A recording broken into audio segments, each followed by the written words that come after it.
It's Brink's TSA 006 lock, and we're going to be trying to pick it 3 times in this video using the deep wave rake on your covert companion.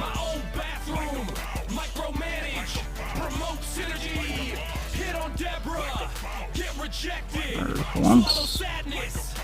Show you that it's open. See that it's locked.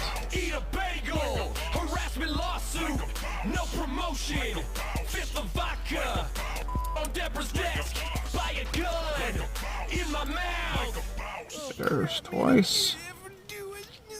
Lock that again. Locked. And we're going to show you from a better angle this time.